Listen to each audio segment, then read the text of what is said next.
Sup, freaks? This episode is brought to you by our good friends at River. The last few months have shown us that it's really hard to find a reliable partner in the Bitcoin space that can get you access to Bitcoin, help you purchase Bitcoin, help you mine Bitcoin, and help you send that Bitcoin to cold storage. Third-party dependencies like Prime Trust are security holes. Luckily, with River, they built their whole exchange. They built their infrastructure. They built their wallets. They built their multi-sig cold storage. Their Bitcoin that is held on their exchange is backed one-to-one in that multi-sig cold storage, though they do encourage you to take self-custody of your Bitcoin.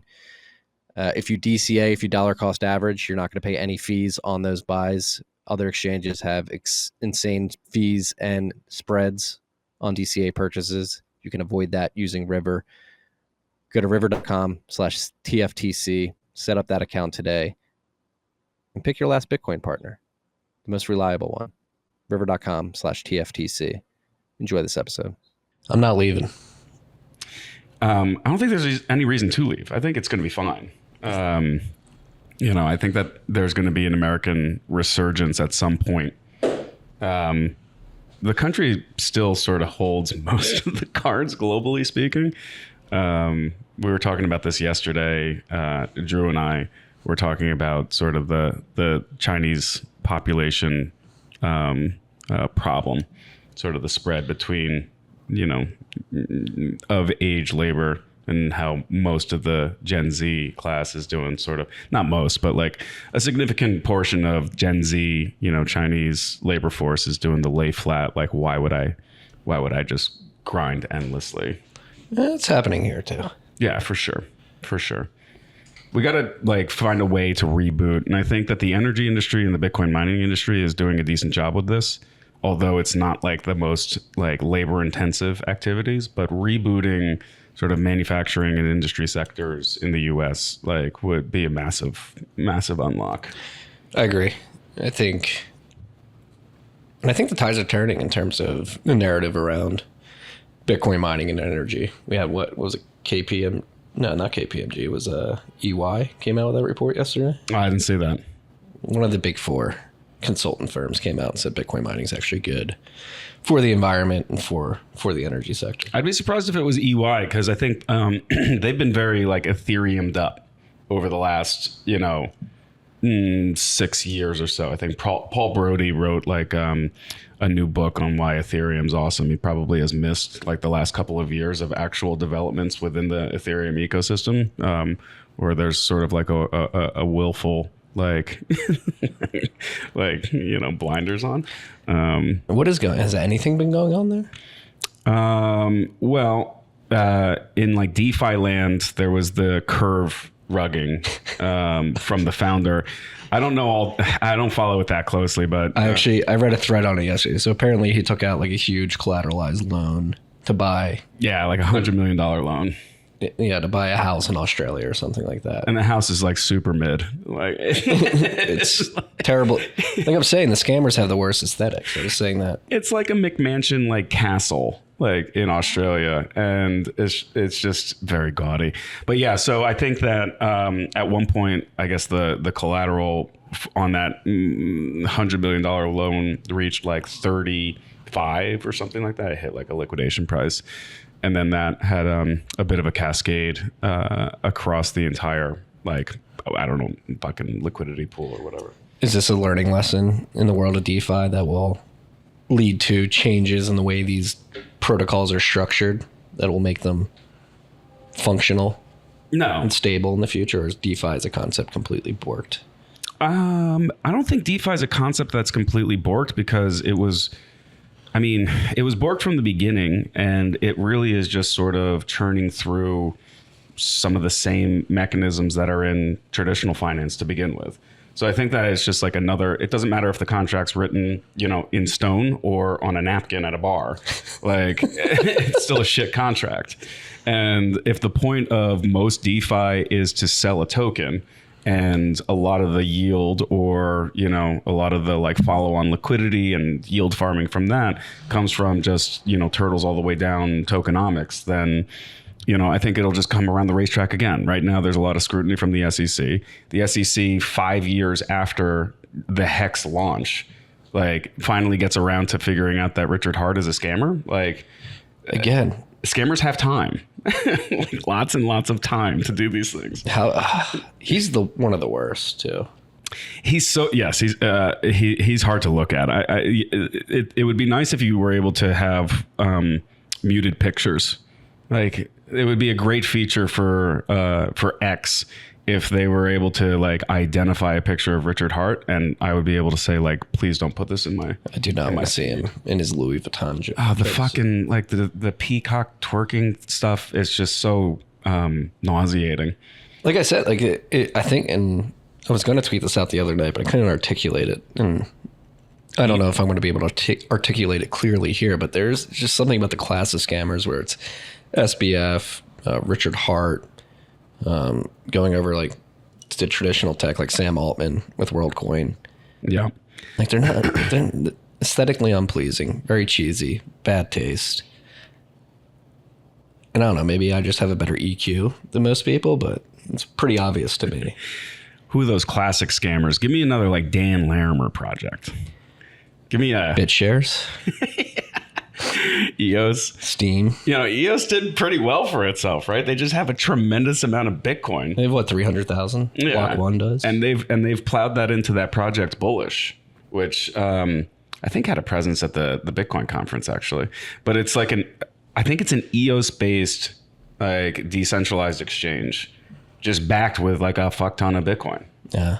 Well, God bless. This is a conversation we've been having on this show over the last few weeks because it's an idea that's been stuck in my mind for a while. Matt and I have been discussing it on and off on RHR over the last like 6 months, and it goes into the nature of the crypto cycles moving forward. Like, has Bitcoin reached a point of maturity at the protocol level, at layer 2, with Lightning and Fedimints emerging and other ideas being thrown out there where the tropes that were thrown around 2017, even earlier, like 2013, 2014, 2017, 2021 with DeFi, that like Bitcoin can't do this stuff. Like, is Bitcoin beginning to prove that it can do the things that the shitcoins are saying it can't? And if so, will we see crypto cycles moving forward as pronounced as they have been in the past? I think that's a great framing. I mean, I think that there is an adoption curve that's going to take way longer than people expect for a lot of the, like, if you look at sort of broader crypto as research and development for some of the use cases that'll eventually come to, hardened protocols like Bitcoin and Lightning, the activity that's taking place there is largely bullshit, right? They're like novelties. The DeFi stuff, there's a tremendous amount of money. There's a huge opportunity for venture funds to take tokens and dump it on retail.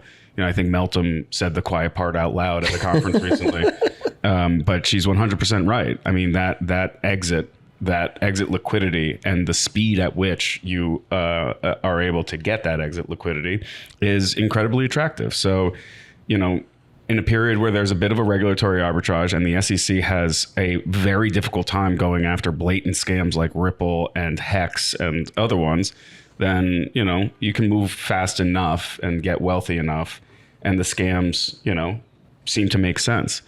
But in terms of like shifting to the actual utility, I think the ordinals and inscription thing was a very, very good view into just how long it's going to take for the real activity to hit Bitcoin.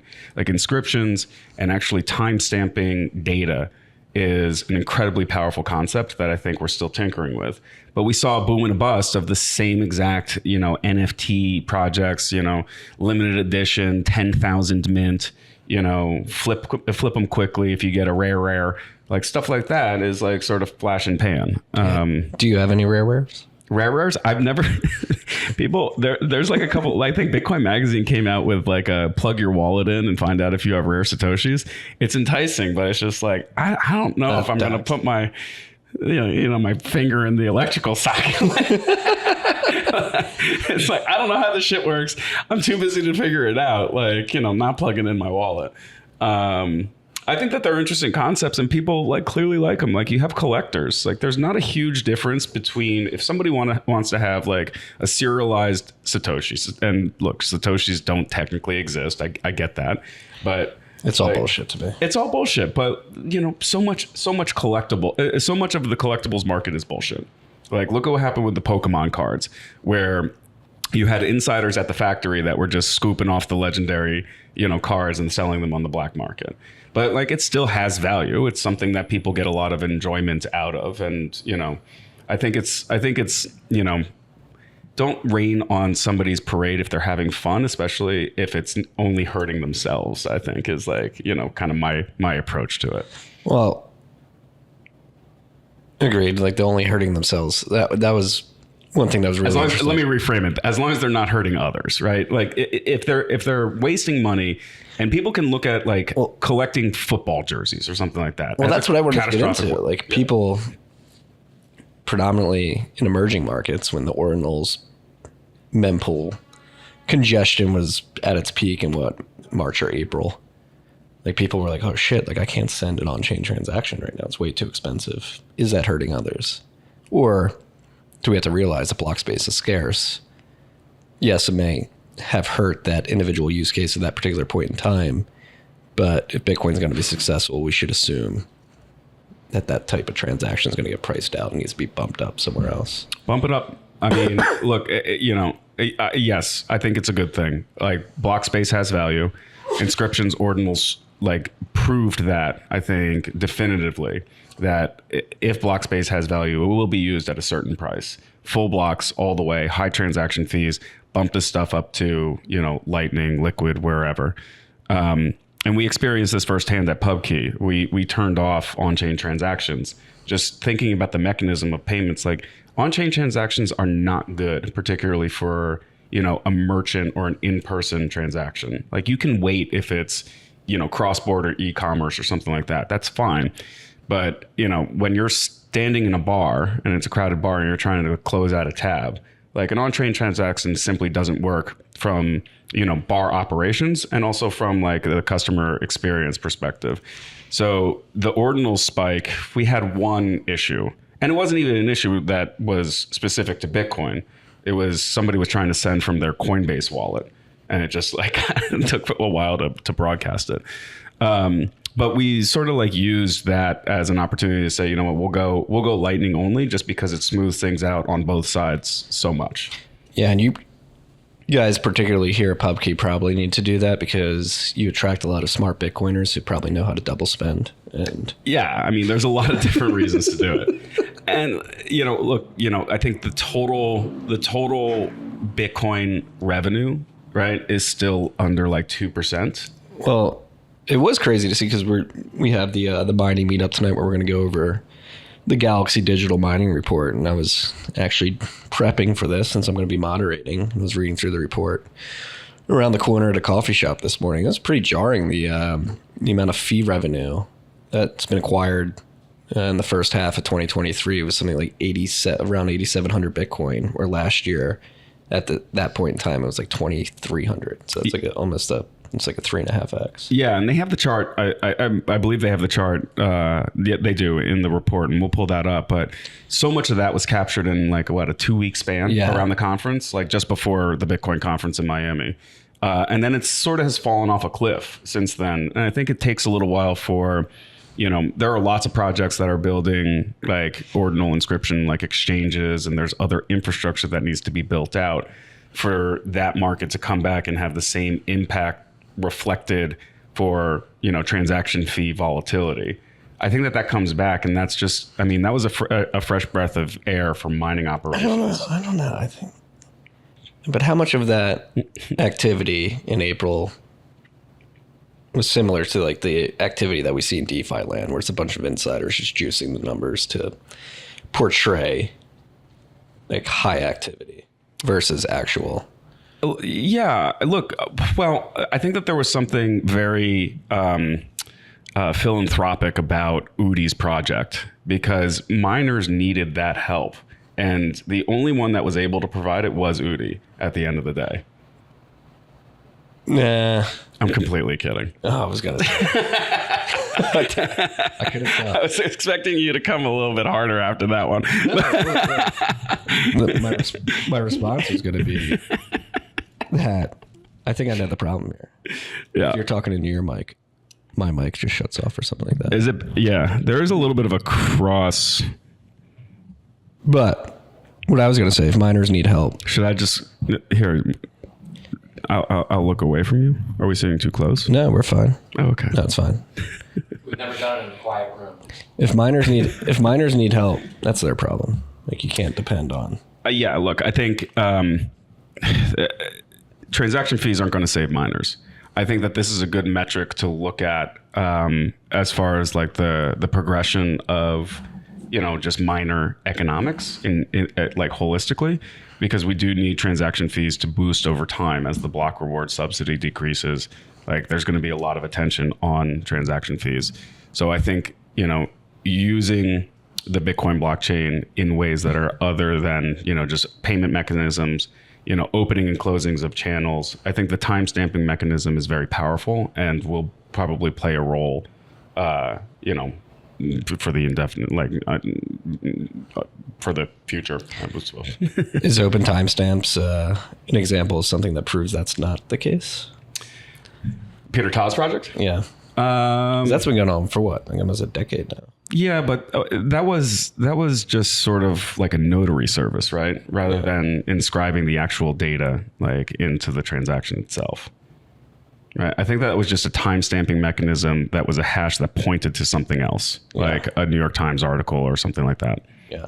A marriage certificate. Okay. So that's a distinction. A deed. I mean, we've always had the capability of doing that, but it has to reference the actual data in another database. It has to be provenance on chain. Yeah.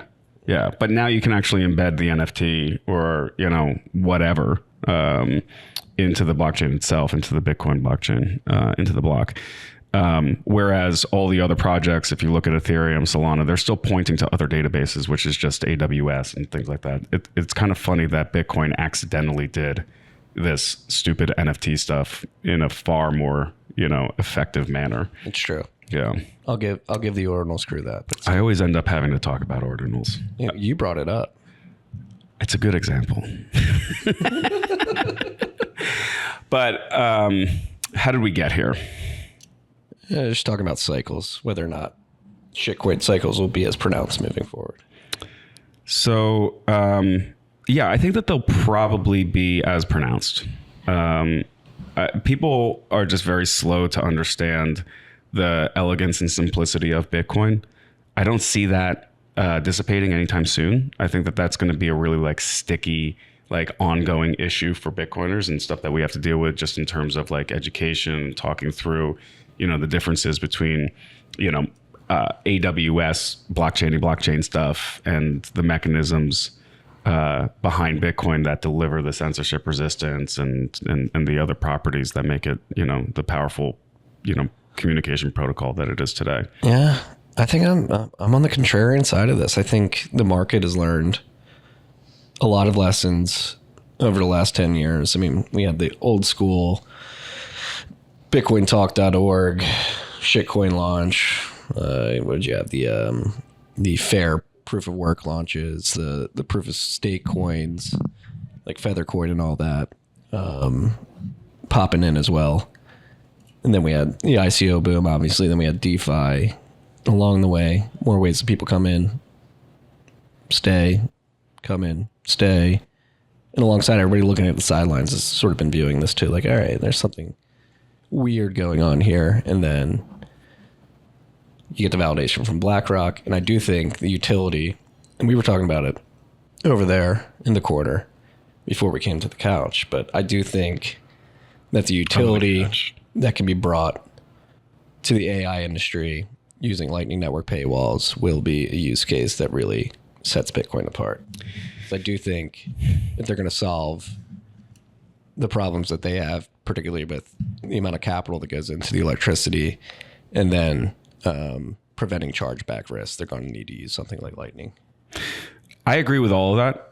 I am a little bit more pessimistic, or I'm going to give a little bit more runway for the scammers to stop taking advantage of people that do not have the time or necessarily the technical capabilities of differentiating between these two things. I think that the SEC has already lost a lot of these battles. Well, that's one thing I wanted to bring up. I saw you tweeting about Ripple the other day. A judge came out and said, yeah, this may not be the correct ruling here. The second judge is completely right, in my opinion. Like, we have a framework to assess these things. There's a tremendous amount of money being poured into law firms who are the first ones through the door at a lot of the regulators, explaining why, their project doesn't fall under this or that. It's what happened with Ethereum way back in the day. They got some of the largest law firms in the world to be the first, people through the door to start the conversation. Ethereum is not a security. And when they do that over the course of, we're coming up on what, 8 years? 8 years, yeah. That's a lot of money. That's a lot of time to find the effective pathway to buy more time. So eventually it's going to go to Congress and they want new laws. And I think it's going to be successful. I think that Ethereum's going to get a carve out where it absolutely shouldn't. It was launched as an unlicensed, unregistered security. It continues to operate as such. There's going to be lots of regulatory capture. I think Consensus pivoted years ago to being more like on-chain compliance focused. They're basically chain analysis for Ethereum, despite being the for-profit arm that launched Ethereum. And I'm just very pessimistic. Like, they can't even wrap their hands around Ripple. Like, I think Richard Hart's probably gonna, be somewhat successful. Like, I don't think we're gonna get a lot of jail time out of SBF. That's a totally separate issue. I mean, maybe some of the other ones, Do Kwon, whatever, like, they'll certainly capture some of them, but it just woefully ineffective. And I wrote about this when I was at Fidelity. In 2016, I had an internal blog called The Bitstillery at Fidelity. And in one of the weekly updates, I talked about sort of the SEC has a choice to make here. They can play whack-a-mole over and go after the egregious scams, like the ones that are just completely blatant. They can go after the exchanges, which were already pretty decently well capitalized. But this was, again, back in like 2016, 2017 when I wrote this. That could have been an approach. Or you go after Ethereum and Ripple, which were the big ones back in the day, and you have a seminal court case and you get after it immediately. Fast forward from 16, 17 to today, it's not viable. Like, the SEC doesn't have the resources to fight, Ethereum or Ripple for that matter. And I think that that's being, played out right now. So when a lot of the crypto lawyer, like, think boys, say, like, oh, it's just going to be a mess. It's going to flip flop from one judge to the other. Like, Congress needs to act. Of course they want that because they're involved with that. They're lobbying, a lot of, representatives in the House and Senate as to why, extraordinarily well capitalized shitcoin project A, B, and C are not securities. And they're just like Bitcoin. A validator is like a miner. And they're talking to staffers, they're talking to interns, they're talking to lobbyists, and they don't have the time to understand the difference. And, Bitcoin obviously doesn't have that presence. We don't like pour money into lobbyists to work on the painstaking education to bring people through that. So I'm much more pessimistic. I think that we'll continue to get these waves. They'll just morph. They'll be within, I mean, look, banks did it forever, right? How did we find ourselves in a situation like '08? I think it'll just take a slightly more, tradfi, sophisticated, compliance, like, obstacle course, but there'll always be a way to do it. Still going to push back? I don't think so. I hope you're right. And I'm not depending on, and I want to be clear, I'm not like depending on, let me fix this. Yeah, here, let's pause for a second and see if we can fix this because we'll want to fix this. Yeah, so I think the last big shitcoin pump definitely coincided with just a tremendous amount of free money being flooded, post-COVID. I guess that goes to more, and you've had a lot of really great macro guests on in the last month or two. You always do, but I think that there's been especially good conversations around that. do you think that this continues, or they end up printing more? Like, if there's more free money and they have to like ease up a little bit, well, on like where do you actually think that that's going? Because I think they have to resume, right? They have to resume the printing. I think the problem is going to be everybody's expecting the soft landing. I'm about to talk with Alex Thorne. I was listening to Galaxy Brains in the drive up here. Galaxy Brains. Their latest interview, like that was the pre-interview macro talk, was like, yeah, we're going to get a soft landing.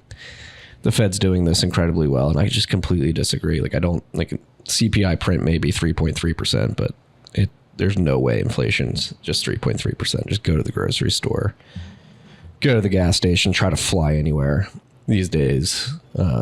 It's rather expensive. And then on top of that, like, I think Fed just rose another 25 bips. And the day after, we had obviously the inventory draw of oil that was way higher than expected. Yeah. So WTI ripped above $80. And I do think that energy inflation is going to continue. And so from a narrative perspective, like, we forget about when we talk about hyperinflation, like, I think we're in the beginning stages of it, and it's part mechanical, part social. Mechanical is obviously expansion of the monetary base, flooding the markets with liquidity to basis the currency. But then the social part is like, do people actually believe that the central banks can maintain the monetary system? And I think what's happening right now with the Fed raising rates, and I think inflation is going to come roaring back in Q4 this year, particularly driven by energy. That narrative that the Fed created a soft landing is quickly going to go out the door. We're going to be at 5.5 to 5.75% Fed funds rate at that point. The Fed will have embarked on the most aggressive interest rate hikes at all time. They would have barely been able to reel in inflation. At that point, that's when the social part kicks in. It's like, oh shit, they just raised rates almost 6% over 2 years, 2 years and some change. And it did very little to fix inflation. And now, due to the debt situation, I mean, that's the other thing. Like, the interest expense on the debt is at $1 trillion now. It's gone up, like, it's doubled year on year. Yeah. So you have those things, and then the Fed's got to cut rates and exacerbate that debt problem. Yeah. That's when the social part kicks in. And people are like, oh shit, they have no control of this. Yeah. At which point, it's like, all right, no more bullshit. I don't have time to speculate whether or not Ethereum or Solana is going to flip in Bitcoin. Like, it's pretty obvious that Bitcoin's been here for 15 years. It's matured, and the promises that were levied about the second layers are beginning to come true, and you're seeing that in the market. Yeah, I'd like to. I think those are all really great points. And if you look at who was really fueling, it wasn't, in my view, and feel free to disagree with this, it wasn't really a retail phenomenon. It was really bootstrapped by large, deep pockets. So who were the venture funds that were really plowing in, and who were the LPs that were, plowing into these venture funds to just execute these, pump and dump, highly speculative bets in like Solana and things like that? Like, are we looking at multifamily offices that are just trusting, like, take your pick, Andreessen Horowitz or some of the really big VCs that are out there? Because that cascade, those multifamily offices are the ones that are the primary beneficiaries, right? And their relationships with, the large, banks that are beneficiaries of the printing press. So if that's not there to spur sort of the retail feeding frenzy, or to get like a little bit of it going, then I could see, what you're saying, where you're more, you have a easier time scrutinizing value for value. Well, yeah, let's put ourselves in their shoes. Like, let's say the scenario I just laid out comes to fruition. Inflation isn't fixed. The geopolitical situation in the world continues to get worse. We had South Africa come out yesterday and saying this BRICS nation meetup next month is going to be a pivotal point in history. It seems like the multipolar world is only going to get more polarized. And at the same time, we have the halving coming up next April. Again, all the fundamentals around Bitcoin only getting stronger. And HODL waves. as the price Bitcoin ripped, on exchange. there's only 21 million Bitcoin, and in the minds of these multifamily offices, once they realize, which I think BlackRock, whether you like the ETF or not, like that signal is massive and it signals directly to that caliber of investor. Like they're going to begin to really internalize the opportunity cost of playing stupid games in shitcoin land versus getting their portion of the 21 million. And as the price of Bitcoin rips, 6 figures, low 6 figures, mid 6 figures, potentially, like they're going to be able to get less and less Bitcoin. And again, the opportunity cost of playing those stupid games is going to be so large. It only grows as the price of Bitcoin goes up. What year do you think the fork wars commence? I don't know. I don't think we're going to have another one. Absolutely. I don't think so. 25, 26 at the latest, in my view. Over what? So I think the BlackRock ETF gets approved. I think it controls a tremendous amount of Bitcoin. And, there's some, not great, imprecise language that could be read from an adversarial perspective around, what they identify as the Bitcoin blockchain, the one true BlackRock Bitcoin. But as we learn, true. I agree that language exists. But like BlackRock, the ETF, it's just an immobile vehicle where Bitcoin just sits. And what we learned in 2017 fork wars is if you actually want to support what you deem to be the winning train, you actually have to send those coins through nodes. For all his faults, Bernard Silbert was pretty hands off. In retrospect, I think that he was ideologically he liked Bitcoin. He dabbled with a lot of shit. But I do think that there was a passiveness to, a situation where you could have somebody being far more activist around, throwing around their weight and their Bitcoin holdings, right? We're not going to be dealing with a Roger Ver. We're going to be dealing with a far more formidable foe if BlackRock turns into an activist that understands the underpinning of, Bitcoin core developments. Like Bitcoin core is still quite small at the end of the day. The Bitcoin community is pretty robust, and I think that the fight won't be necessarily an easy one, but I would expect it. My bet is 25. Back half of 25. We'll be dealing with these issues. I'll take the other side of that bet. Because again, I don't think there's many layers to that scenario just laid out that don't compute. Again, the ETF is just supposed to buy a bunch of Bitcoin, have it sit there, and what are they calling them? Approved partners can take that Bitcoin in kind, but that's only going to be Fidelity and a few other BDs, to put their weight behind a certain fork. They're going to have to move that Bitcoin. Is that in,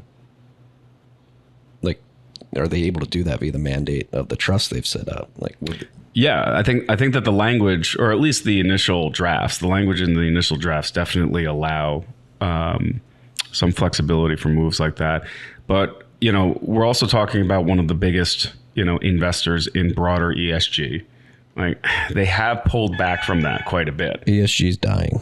It is dying for now. I don't think it's dead. And I definitely don't think that, a lot of the money and ideological pursuits behind ESG are dead. I think that they might be taking a little bit of a breather right now, but I doubt that we've seen the rest of that, and the world is, starting to wake up from that nightmare. I think again, it's possible. I'm surprised by this. You're usually more pessimistic. I'm the pessimist. This chat. Well, I'm becoming more optimistic because I do the coalition of events that's happening in Bitcoin and external to Bitcoin is making me extremely optimistic. Look at confidence in institutions, all-time low. It's getting worse every day. Yeah. They're dealing with that too. BlackRock is one of the largest institutions in the world, and people are becoming increasingly wary of what they're doing. Yeah. So I think that the backlash, if we thought the backlash against Barry and Coinbase was bad, just wait until you tell everybody BlackRock's trying to fuck up like the open monetary system of the future. Like, Are you going to be around to fight again? yes, of course, if I have to. I don't think I will have to. But that, and another thing. I feel like the old guard's getting tired. No, I'm definitely not get tired. My Not you. I mean, like in general. My batteries are charged. I'm ready to go. Moisturized. But hydrated. On top of that as well, I think this is actually something as Bitcoiners, we need to do a better job of framing like the ETF particularly. And then going back to like the Lightning use cases, it's like, all right, with the BlackRock ETF, obviously you'll be able to get exposure that way. It doesn't seem like you as an individual with exposure to that ETF are going to be able to take that Bitcoin in kind at the end of the day. You're going to be depending on the Fidelities of the world to do that for you and then give you the Bitcoin. So most likely you're going to have to sell. I don't know if Fidelity has enabled withdrawals yet. No, they haven't. Right. So yeah, it's unlikely. Retail withdrawals from Fidelity's perspective, I think, are still a ways away. FDAS, which is an institutional product, Fidelity Digital Asset Services, allows for that, but that is a institutional grade product for like funds. But the retail product, I would be surprised if they open the floodgates for that. I would agree. And so making my point for me, it's going to be impossible for you to actually get Bitcoin without taking on a large taxable event when you sell your shares to the ETF to get actual Bitcoin. And why I say that is because I do think what's being proven out with the Lightning Network and like the emergence of Fediment is that Bitcoin as a medium of exchange, as a payments protocol, is going to be extremely useful. Yes, it's probably like best to just hold Bitcoin as a savings vehicle right now and ride the monetization wave, but the monetization wave can come fast and it can come strong. You can wake up in 5 years and your Bitcoin could be worth a lot. And then around that, the infrastructure could be so mature that people are actually using Bitcoin transactionally. And so when it comes to the BlackRock ETF, I think we need to go to people and be like, hey, like, yes, you want Bitcoin exposure, but here are some examples of how people are actually using it in their day-to-day lives. If you get exposure via BlackRock, you are going to be cut out from that ability. And so when you're thinking about your allocation of Bitcoin, make sure you're getting it via an exchange or a product that lets you actually take it in kind at some point in the future when you will inevitably want to use the utility of the network on the internet or in day-to-day commerce and meat space. Global South definitely has a number of advantages here. Yeah. Utility through necessity, utility of Bitcoin in the absence of sort of the robust, rails. We've been talking about this for a long time in Bitcoin, but I do think that there are some really like positive developments in the last couple of years where that is just becoming clearer and clearer for folks. Dude, Cody Lowe gave a demo of Fedi Mainnet at the Lightning Summit in Nashville a few weeks ago, and it was just like, wow, it was like magic. How it works, like it actually works. Exciting times. Very exciting times. So tonight we have the mining meetup. We do. Galaxy. Sim's coming. What else is top of mind for the mining meetup to discuss with the Galaxy folks in their perspective? Superconductors completely borked. Are they real? No. I had no idea what this was until like a week ago, the concept of superconductor, let alone. They're just trying to hit you with the trauma hammer over and over again. Aliens, climate change, superconductor. Yeah.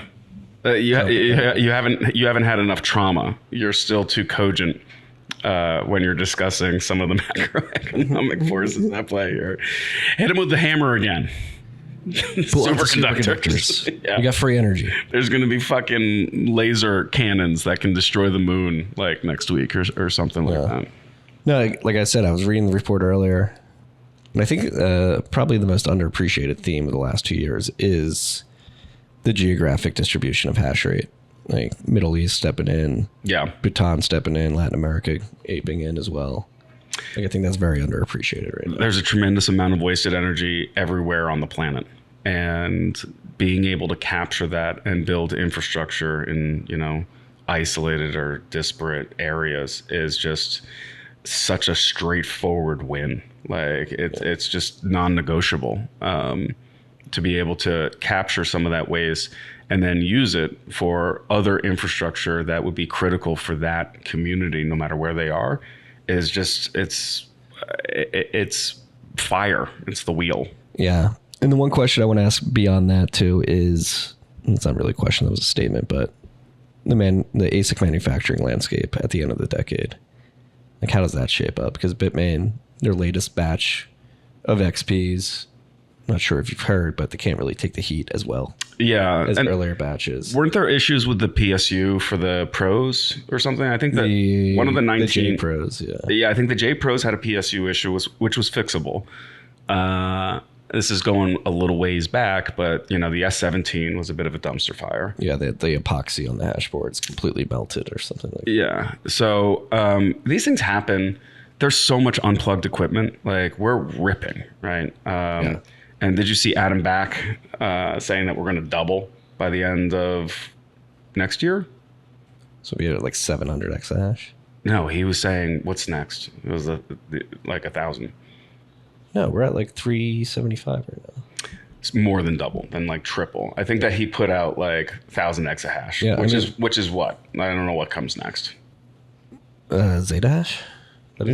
Zeta hash is going to be kind of cool to say. Yeah. We're at Zeta. I mean, we're seeing it at standard. We've been plugging in like top of the line ASICs, and it's crazy how much hash rate you can get with a megawatt of power. Yeah. Top of the line models. Yeah. Are we over securitized on hash rate? You don't know. Yeah. Some miners find out the hard way. But going back to your question on, apparently like the latest XPs, like if you go over a certain degree, I believe it's like they can only handle like 75 degrees Celsius, the hash boards can. And if one of the chips on the hash board breaks, it borks the whole board. Not good. No. Apparently. Miners are very good. I mean, the tooling around things like, the firmware, you got Brains, you got Luxor. Luxor's really impressing people that are downloading it. Yeah. It's a really great product. Shout out Luxor. But also other things, just monitoring software like Foreman. I think that holistically, the entire industry has gotten a lot smarter from like an operating perspective. So if you know those boundaries, I think miners are going to like catch on pretty quickly. There's a ton of unplugged equipment still just warehoused, right? Like a lot of inventory, as some of the big like credit facilities that were written years ago from BlockFi, Celsius, Galaxy, Foundry, NYDIG, Anchorage.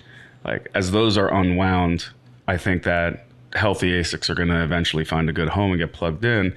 But Bitmain hasn't really slowed down. I think that they have been very defensive with their allocation from TSMC. And I would assume the same is true for, MicroBT and Canaan. Like, it's really sort of use it or lose it. So there's a lot of capacity. I'd like to see more foundries. I think that everybody would like to see, American foundries get, serious again. Well, going back to your point about optimism and like reshoring manufacturing, did you see what's happening in Arizona with TSMC? Yeah, it's a big facility. Why? Did it get derailed? It got temporarily. They couldn't hire any engineers because nobody's smart enough in the U.S. to do that. Wow, I did not see that. They had to import something like 10,000 engineers from Taiwan.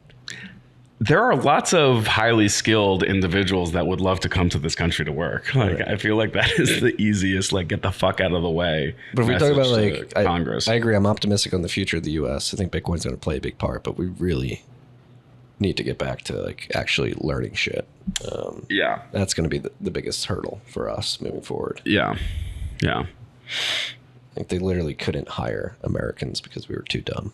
That's very sad to hear. When did that hit?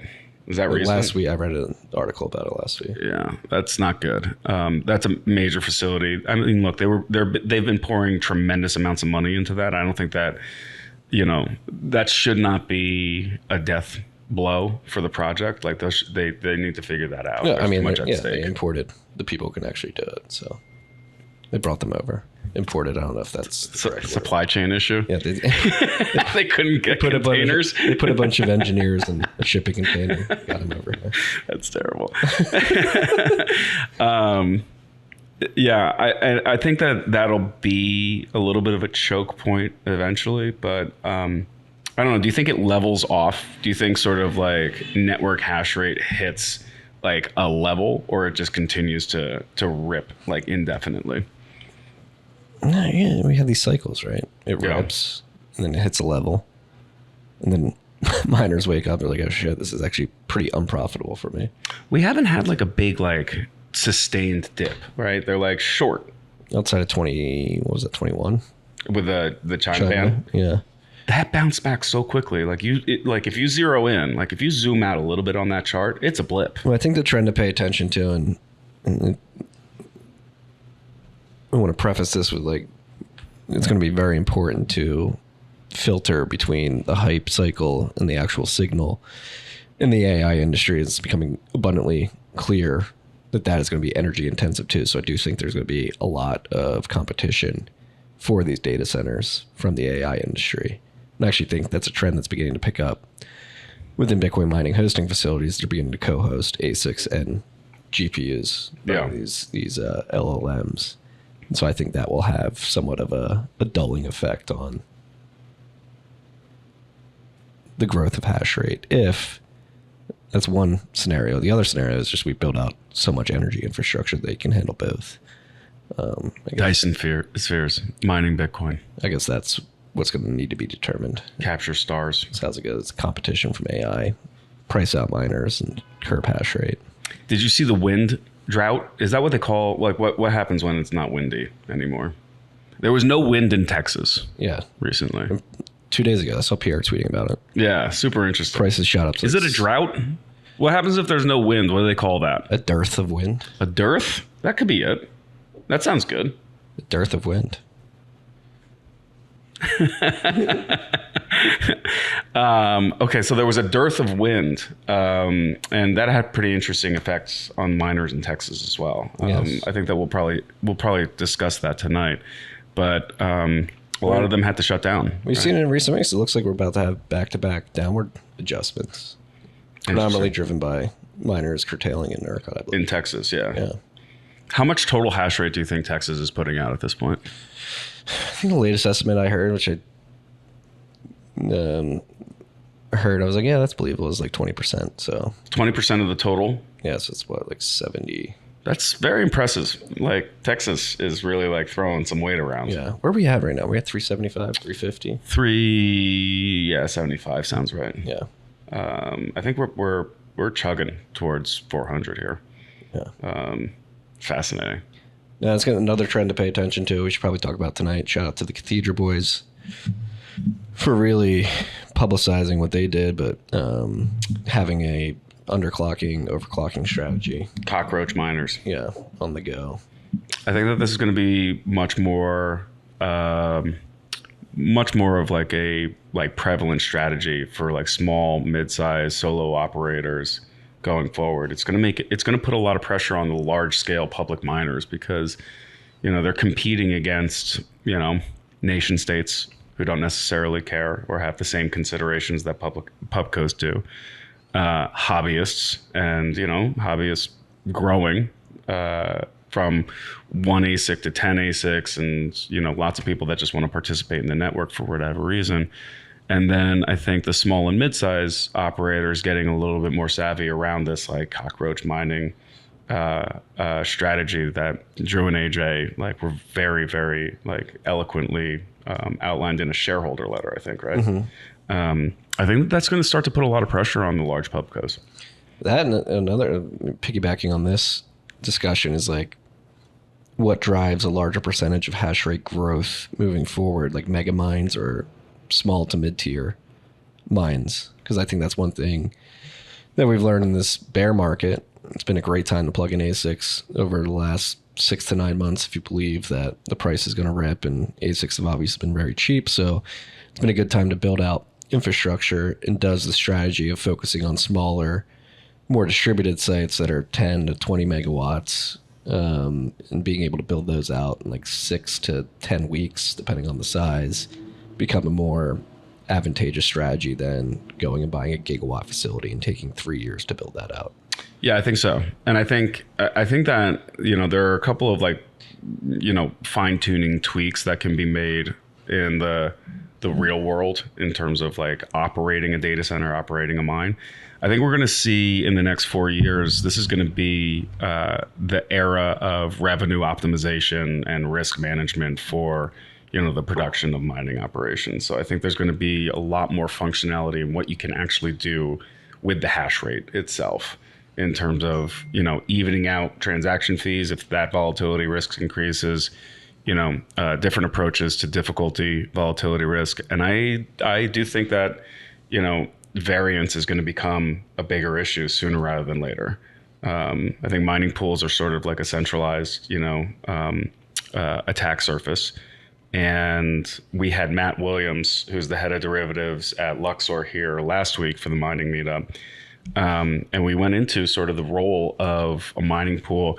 They're basically like, Lux swaps, like swapping out variance, at least like a mining pool that pays out on the expected is really just trading the fix for a float. So there's a lot of balance. A buyer will buy shares that have been produced. Maybe a block hasn't been found, but you can offload the risk that those shares hold before a block is found. Yeah, you get paid out. So, a mining pool that's paying out on the expected value or the, whatever they agree to in terms of a determination of, the price of hash rate and then the quantity that a miner is sending a pool.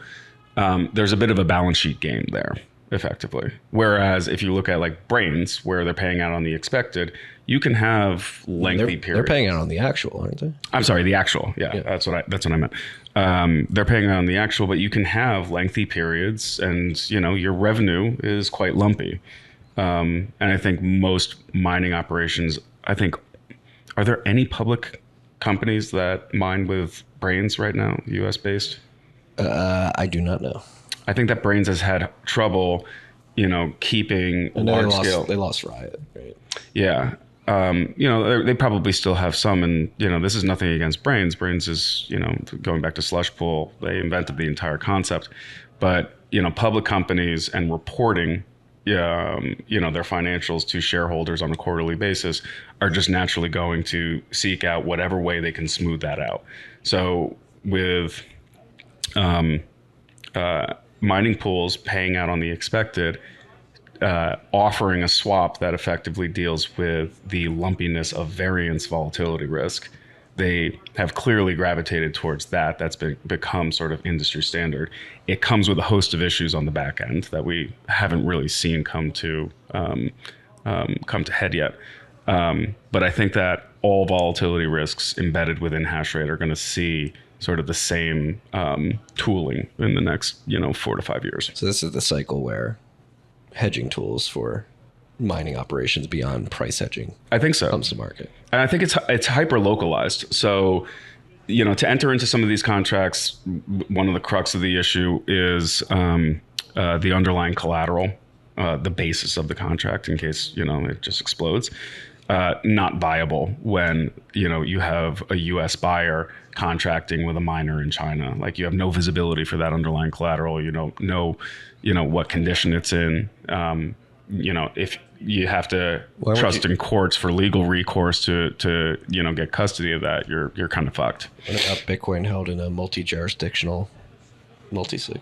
Yeah, but are miners holding a lot of Bitcoin? Are they holding a lot of dollars? Right? You could do it with dollars too, but particularly now, the cyclical nature of the mining industry being as soul crushing as it is, like, they're not holding cash or Bitcoin like right now. It is certainly soul crushing. It is hard. It's one of the worst businesses on the planet. It's kind of like hospitality in New York City. It's very masochistic, but people keep coming back to the trough. It's intriguing. It's addicting. It really is.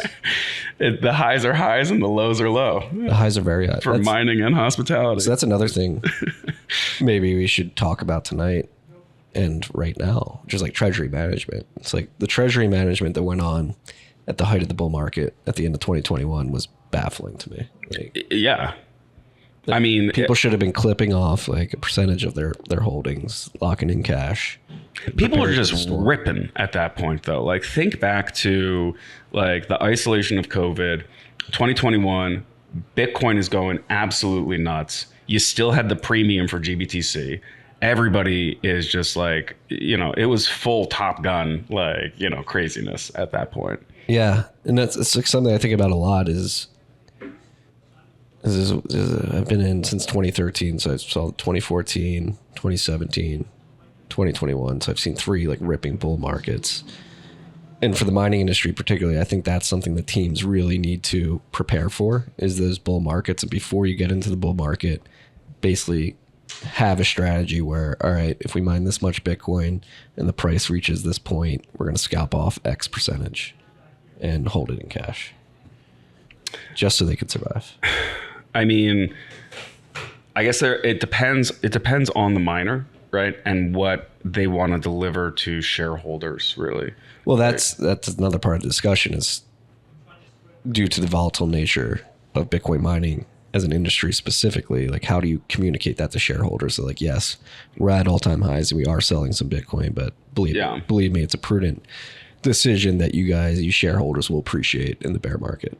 Yeah. I mean, I think that most mining operations, the way that they articulate their value proposition to shareholders is we're a high beta play on. We're an energy arbitrage, right? We have a machine basically to take cheap energy and make it, and create something more valuable that we can liquidate quickly.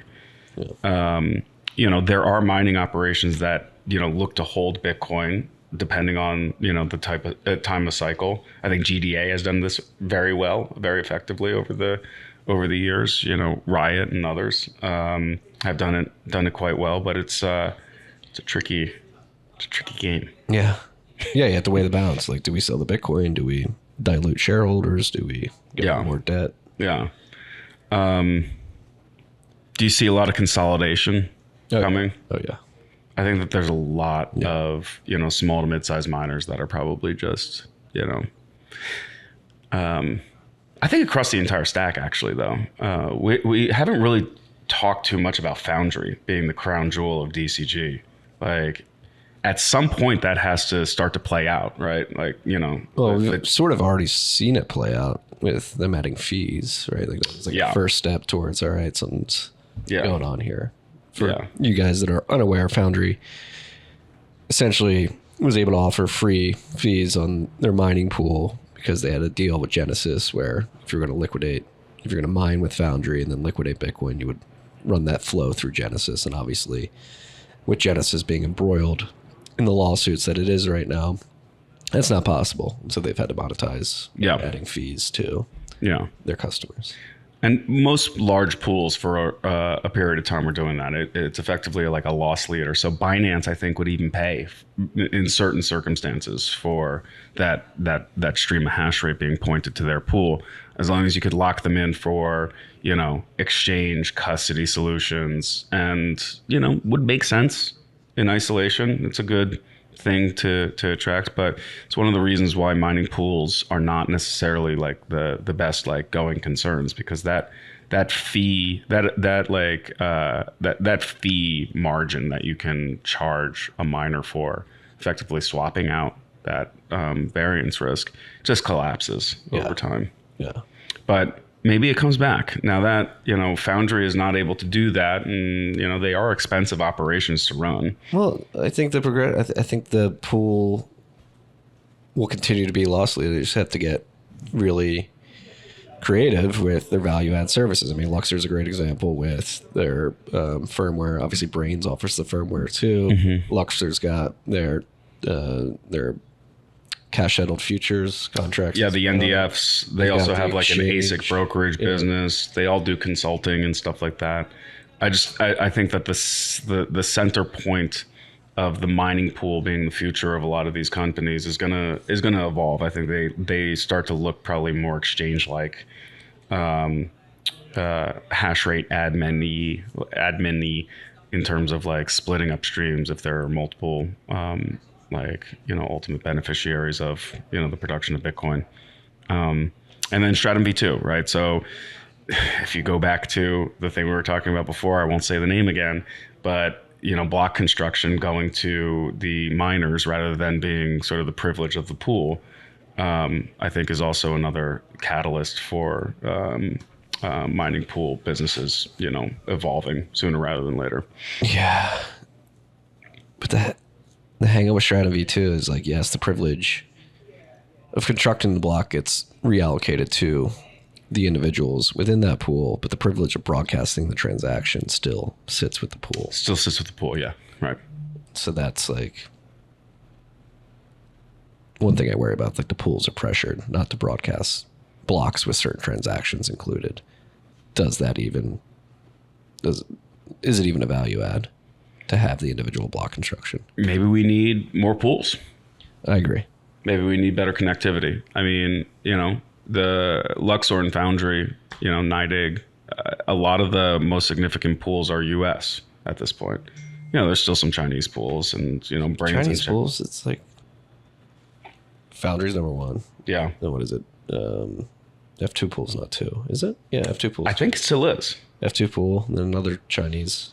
I think it's like VeChain. Via. And then Binance. I think those are the top four. And Binance, yeah. Is Binance Chinese or are they Singaporean? Maltese. Remember that whole thing? They moved to Malta. That's where Adam Back still lives, doesn't he? Full time? I thought that. I could be wrong. Probably. No, it'll be interesting. I'd like to see Stratum V2, get pushed out. No, to be clear, like Stratum V2 has many benefits beyond the individual block construction of an individual miner. Privacy benefits to the way shares are transferred between an individual miner and the pool. Makes it much harder to man in the middle attack. Jack hash rate. It's whack-a-mole. There are, no shortage of live wires that need to be addressed in sort of the growth and the continued resilience and anti-fragility of Bitcoin. But, I think mining pool centralization is one of the things that, deserves more attention. But is it that big of a problem? Like historically, it's not a problem until it is. But it was a problem in 2015 with Ghash? With Ghash, and people moved in haste. Yeah, but they just opened up other entities. There was a lot of that was a perception thing as well, right? Like a lot of that hash rate stayed within the organization. It's just they renamed it and hacked it up. Okay. In the same way that you had, a lot of the Bitmain pools were, we saw this during the block size war where, a lot of them sort of effectively rolled up to Jihan in one, way, shape, or form. So they weren't totally autonomous and separate pools. Yeah. It hasn't, it's a nice fallback because at the end of the day, a miner can just say, you know what, I'm going to take some variance risk now. And, that's that. It really, I think, hits public large miners harder than anyone else because it's the entities. It's the entities that have to ultimately, report to their shareholders and their board on a, quarterly basis, who will probably have, some really negative effects if they do have to take on, variance risk full time if there's a problem with the pools. Could these derivatives markets solve that? Like maybe we don't have any pools in the future and people are just... So I made this point. I made this point with Matt. I think that Matt and Luxor would probably disagree with the exact, framing and the vocabulary that I used. But mining pools are the original hash rate derivatives in that they're really just a swap for luck. Buying hash. Yeah, and specifically the ones. So not necessarily, the paying out on the actual received Bitcoin and then hacking it up on a pro rata basis. The ones that are paying out on the expected are, the balance sheet games that are, more swap like in nature than anything else. Yeah. So that is, a form of a derivative product that's been pushed out there. I think that, that could take many different shapes and sizes, right? You can have somebody that has deep pockets and they're like, you know what, I'll take that. It can be an OTC deal, right? Yeah. Where you're like, okay, I'll smooth out that variance risk. I'll pay you for this, but I'm going to take the Bitcoin, when we ultimately receive it. Yeah. And there's always the hardcore cypherpunk romantic urge to return to the days of F2 pool. Concept like Braid pool that Eric and Bob, I don't know if they've been working on it recently, but no, not Eric. It was a LibBitcoin contributor is working with Dr. Bob on Braid Pool. Eric looked at it, I think, a while back, but it requires like I think a second coin. Yeah, you need a token. Yeah. And then like Fedi pools, who knows if they're viable, but that's a very intriguing concept of sort of combining Stratum V2 with like the idea of a Fedi mint where you have a mint, you have federation of miners of a certain size that run the mint, and then maybe allow individual miners within the Fedi pool to construct their own blocks, but the federation members sort of switch out who broadcasts the blocks. So that's a sort of step in the right direction. Yeah. Of you have many individual actors within a single Fedi pool, and each of them has broadcasting capability, which could be great. is a step in the right direction if it's viable. Do all the things. Like we need to test them out. Like, viability doesn't just happen out of the box. It needs to, be tested in the wild by all different. Very happy you said that. What? Because this is another part of my thesis is like going back to like shitcoins won't continue. Again, the caliber of the scammer in the space is aesthetically unpleasing. They're ugly. They have Who's the terrible best things. looking scammer? I think Alex Legal is probably. Good looking scammer. I'm trying to think of another. They're out there. I don't know. Point being, they're Charles. not only they're aesthetically unpleasing. It's a combination of being disingenuous, which I think most of them are, and impatient. I think the retail side of things is more impatient. Like we're building cathedrals here. Yeah. Like Bitcoin over the last 15 years, taking a lot of work to get it where it is at the protocol layer. And everybody's been shitting on Lightning for the last 4 or 5 years. Like, did you really expect this second layer network to launch and be like fucking scalable and completely workable out of the box? So I do think that there are some benefits to projects outside of Bitcoin. Like I deviate with this. I think Monero is fascinating. It does not outstrip the capabilities of Bitcoin. I'm not saying that it does. I don't think that they should be compared apples to apples, but having things away from Bitcoin, testing different approaches to privacy preserving technology, I think is important to have like out in the wild. I'm not saying that makes it investable. I'm not saying that it's something that people should be using for these transactions, but I do think having, money at stake and testing these things live has certain benefits. But the one that I like the most recently is Hamster GG. I've just seen like hamsters racing. It's the best. They take 4 hamsters. I'm a big popcorn guy, and they race them every hour. Racing 4 hamsters. Is this like an ERC20 token? I think it's like a Binance like smart chain thing. And some guy is just like managing 20 hamsters. We're probably on like the 5th or 6th edition of popcorn, but like popcorn is good. Teddy's good too. What is popcorn? Popcorn's one of the hamsters that I'm runs. very happy I don't know any of this. You should. You will. We will. Look, we need hamsters. We need hamster race gambling on the Lightning Network. Like, please, like, We could do that easily. help me with my degenerate activities. Set up a Forced to go into Binance Smart Chain to wager on these fucking hamsters. 10-10-01 Yeah. and Digital Garage. They've got 10-10-01 won the first cohort of Wolf. Yeah, they got fantastic presentation. DLCs on Lightning. Yeah. Do it. That's an awesome project. I'm very excited about them. Yeah. I really like the Wolf Incubator. I think the second cohort, we naturally get some of them at the pub for meetups or just,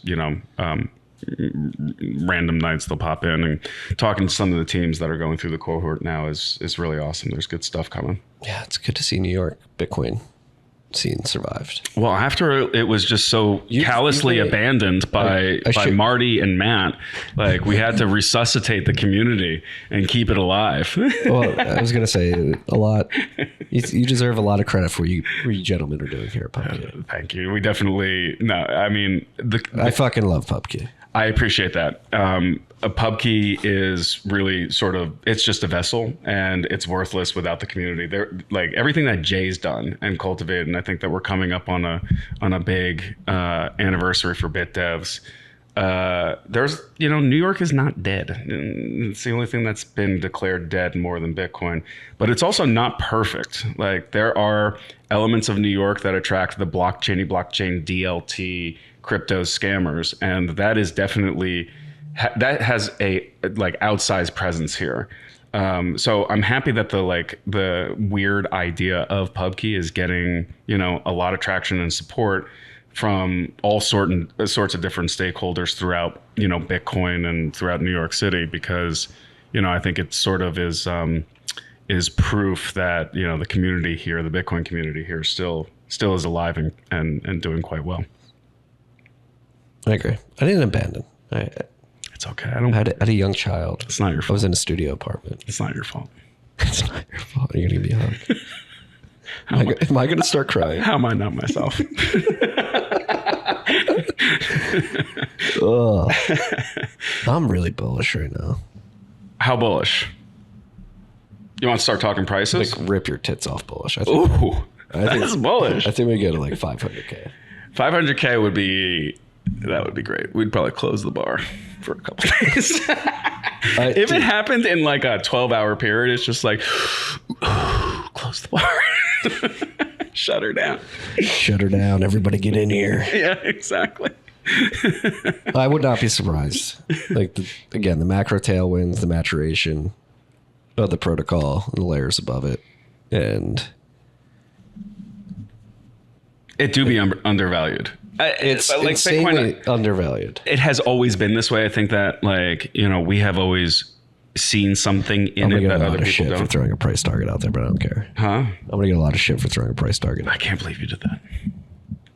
What do you think? By what time?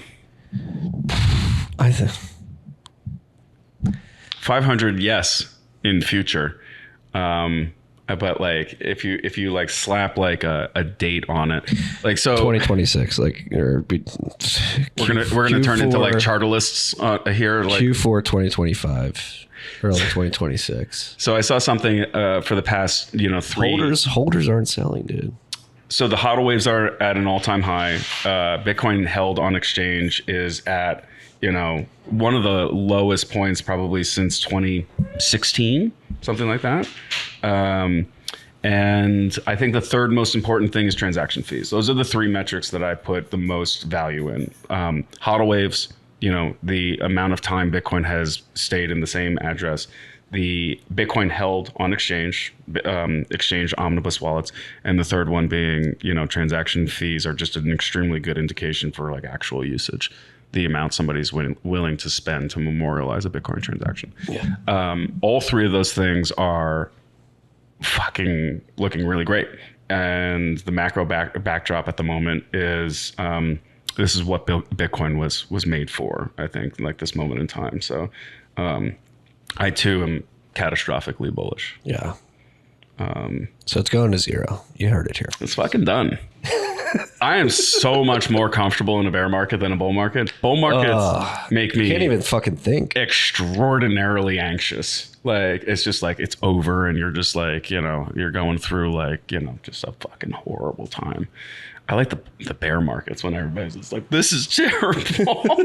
It's just like, it's like the Buster Scruggs, like first time, like Who's Buster Scruggs? And the Ballad of Buster Scruggs was like a collection of vignettes by the Coen brothers.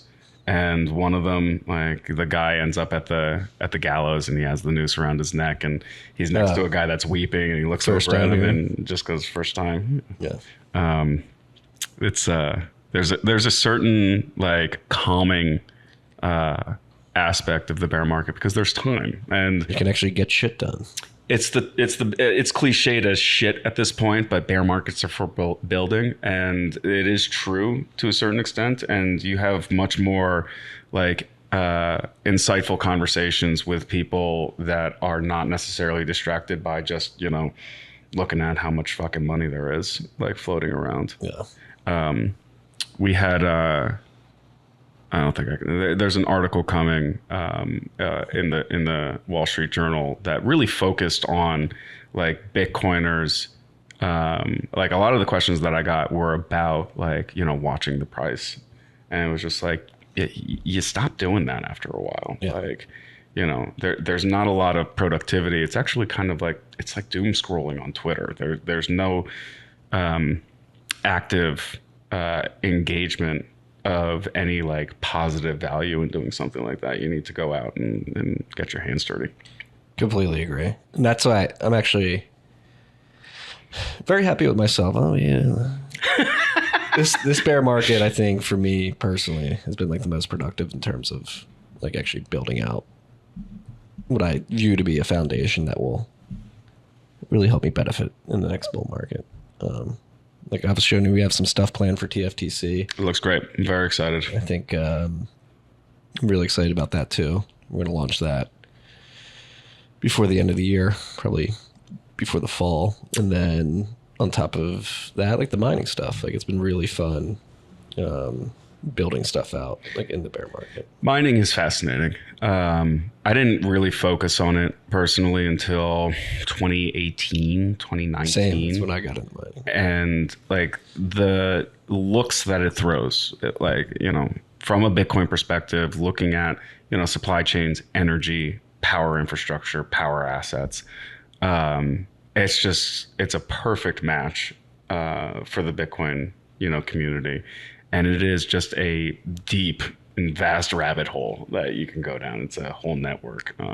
But that's been very positive, I would say, in the bear market. And also, like, you know, despite a lot of the pain, it was very productive, I think. You know, what happened with Celsius, what happened with BlockFi. Needed to happen. It had to happen. And I think that it probably happened at the right time. Agreed. You know, I'd like to see some of the GBTC stuff pushed to conclusion. I am a little bit nervous about some of these large, you know, ETF investment products. They are not going to have, you know, classic redemption windows. Same thing with gold, right? Try and redeem physical gold out of an ETF. It's an extraordinarily, you know, painstaking process if the ETF allows you to do that. So, you know, I'm a little bit, you know, more concerned about that stuff, but I think that we're seeing really positive momentum. I mean, that blow up, we were talking about the three indicators that I like the most, the HODL waves, Bitcoin held on exchange, and transaction fees. Bitcoin held on exchange is, you know, at its lowest point because of these blow ups. 2.3, something like that. Yeah. 2.3 mil. Yeah. Out of 19.6. Bitcoin? 19.6 million. Because there's only 19.6 Bitcoin up. I know you said earlier 21. I was gonna do the nerdy like fact checker thing. It's like, 19.6. well, what about the lost ones? Well, no, 19.6 is like what's been distributed to market. It's like the free float. Oh, I see what you're saying. Well, what about the lost ones? We're just gonna pump our bags. Are Satoshi's coins lost? Are those counted in like I've seen a couple of different like estimates for like how many Bitcoin have been, you know, destroyed. It's like what, 3 to 4 million or something like that. Yeah. I think Satoshis are included in that. Yeah. Where you have like a Satoshi, it's 4 to 5 million with his included. He has a lot of rare sats. Shut the fuck up. He has a lot of rare sats. There's no such thing. So many of these explorers is just like, well, that's like, so I actually had somebody reach out like to going me. to a bathroom in a dive bar with a glory hole. It's just like, don't. I had somebody reach out to me last week, and they were experimenting with ordinals, and then they were going on block explorers, like looking, I think it was like a text inscription. He was like looking for it on chain. I had to explain to him, like, no, like that inscription is encrypted in like hex data. Yeah. And you need external software to decrypt that hex data and then present it to you. Yeah.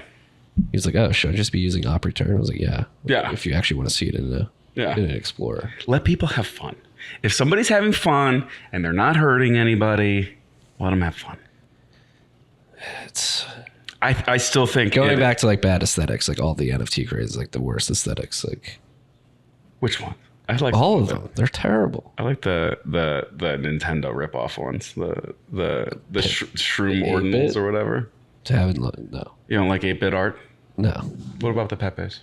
I like the Pepes. You're sitting below the But like I said, first like, 15. You're trying to Pepes. own it. We've talked about this with Drew. You're trying to own a meme, and that's like literally impossible. Like a meme's whole reason for being is that everybody can collectively understand what it is intuitively. Yeah. You can't own that collective intuition. Yeah. What do you see in Pepe? Pepe's a mirror, I've heard. Yes. I think he's hilarious. I do too. It's the best meme. It's so expressive. And then the story, I still think my favorite Bitcoin magazine article of all time was sort of the dive into, you know, the history, the origins of the Pepe meme, Feels Good Man, into its sort of self-cancellation from the Anti-Defamation League. And then even the Anti-Defamation League saying like, yes, okay, it's in like minor circumstances where this is an overtly like racist meme. And now it's like back. And like, like Pepe's like everywhere. Will Pepe ever die? We'll get to a point where we're like, this isn't cool anymore. I think that Pepe's probably one of the most successful memes of all time. If not the most successful. Like, what would be considered a more successful meme? I just had a terrible joke. Coca-Cola. Product memes. Maybe like Uncle Sam. I don't know. Uncle Sam. The Uncle Sam meme. That's not me. It's more propaganda. Wild. Or memes propaganda. Wildcat. Yeah, memes are absolutely propaganda. Yeah. Do you have any ladies? No, God, no. They're, again, aesthetically unpleasing. Yeah, she can murder. What's the story behind Milady? She murders her boyfriend or something like that? I don't know.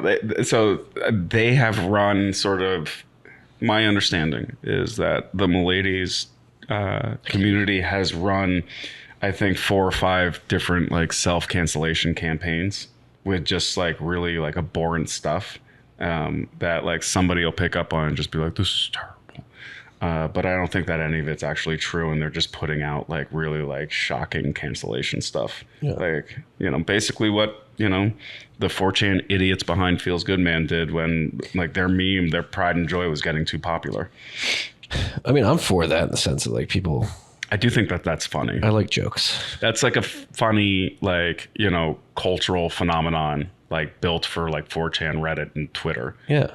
But I think like Milady and Pepe should live in like Telegram sticker packs. You don't need them as NFTs. I don't disagree. I don't disagree. I think that that's fine. I don't think you need to attach one. I think I actually think it's against the ethos of like meme culture is to try to attach economic value to this thing. Yeah.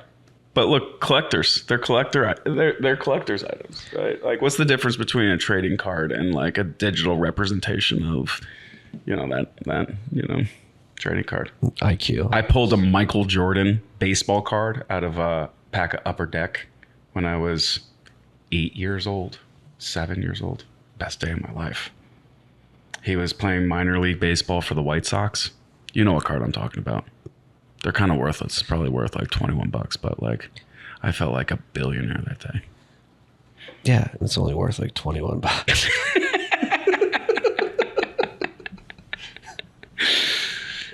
It's the memory of that day. Maybe it's just not for me. I don't know. It's fine. I think that the funny thing is that I'm like a big supporter of the ordinal stuff. I do think that like 99.9% of it's complete garbage. Like I don't disagree. I don't have ordinal holdings. Like, you know, I've dabbled with like some stuff from like a like, you know, curiosity. But like, yeah, like the vast majority of these things are completely fucking worthless. Like worthless. They're negative because you're going to get tax consequences too. Yeah.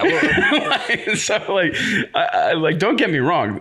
I think the inscriptions and embedding data is really fucking fascinating and impactful in a broader Bitcoin context.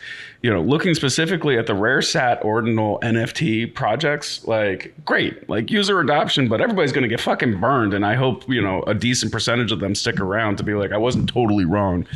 I wasn't wrong about the Bitcoin stuff, but I was wrong about this 8-bit mushroom that I purchased for $10,000. Well, I mean, maybe I'm a curmudgeon.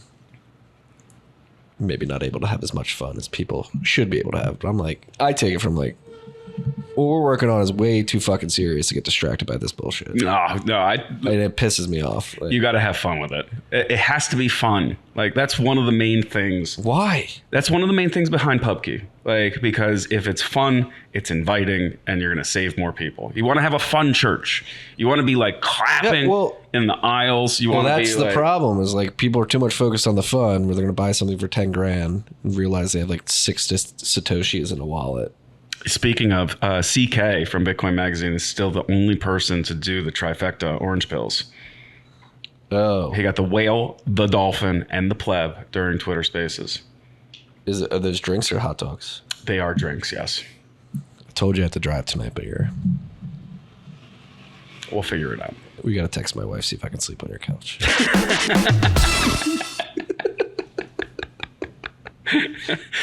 Oh, man. And your wife. How are we doing? Yeah, exactly. Look, Lucy and Raya will be thrilled to see you. So how are we doing on time?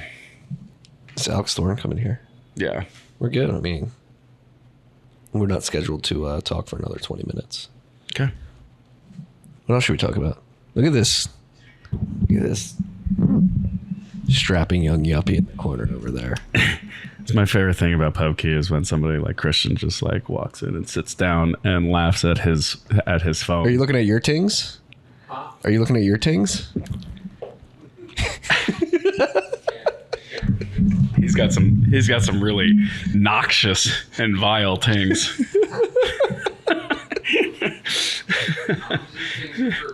They're all Reddit approved.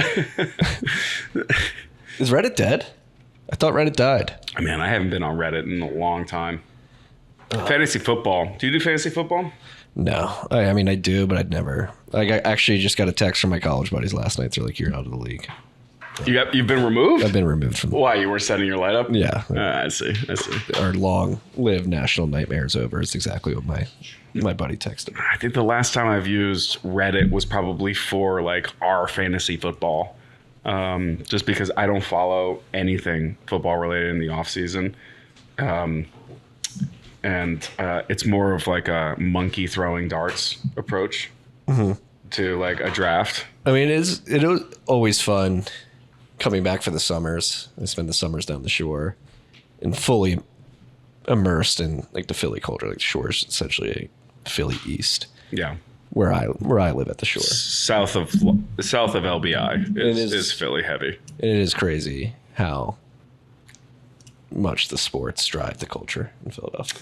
Yeah. It's not crazy. I mean, I love it. There's an endearing side of it. And Well, it's the cheesesteaks, it's the trank. Like, what else? the Frankfurt L. We're going to say Philly. I love Philadelphia. Philadelphia is a great city. The restaurant and bar scene has always been good, and I think It's that incredible. it has gotten so much better, which is high praise because it's always been very, very good in Philly. Food is always like Philly's restaurant culture because it's one of the few like major metropolitan cities that's got a big BYO culture, Yeah. and I really appreciate that. The dive bars are still amazing. Yes. Still a lot of, just really terrifying Philly bros fighting to smoke cigarettes inside. We will die on that hill. Cigs inside is a hill. My dive bar map has a lot of Philly hits. What's your favorite?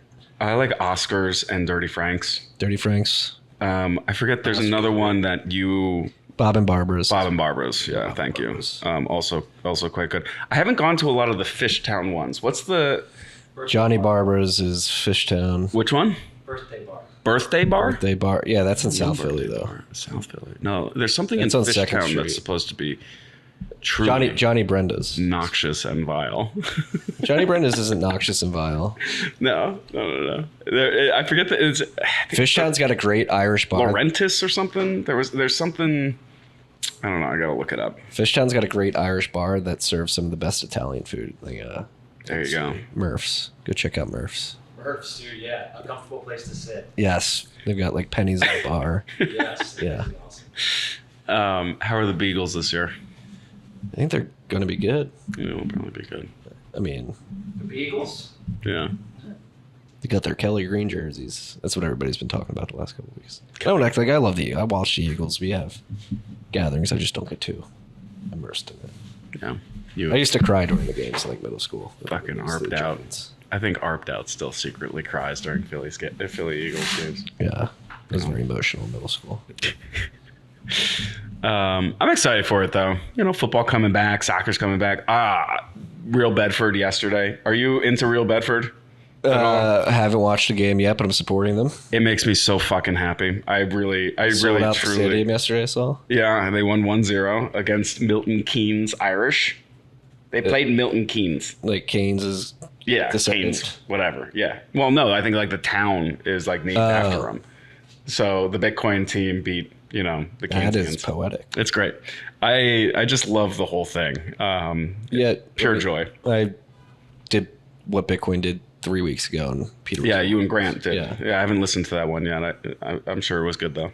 Very bullish. No, but he was talking about like Real Bedford, and I'm really it's really impressive what they've done. It's awesome. I want to go see a game so bad. Like, and seeing like the live stream, like the field, like the whole thing. Like, you get like a lot of like carpenters and plumbers like going maybe a couple pints before the game and play a Tuesday night game.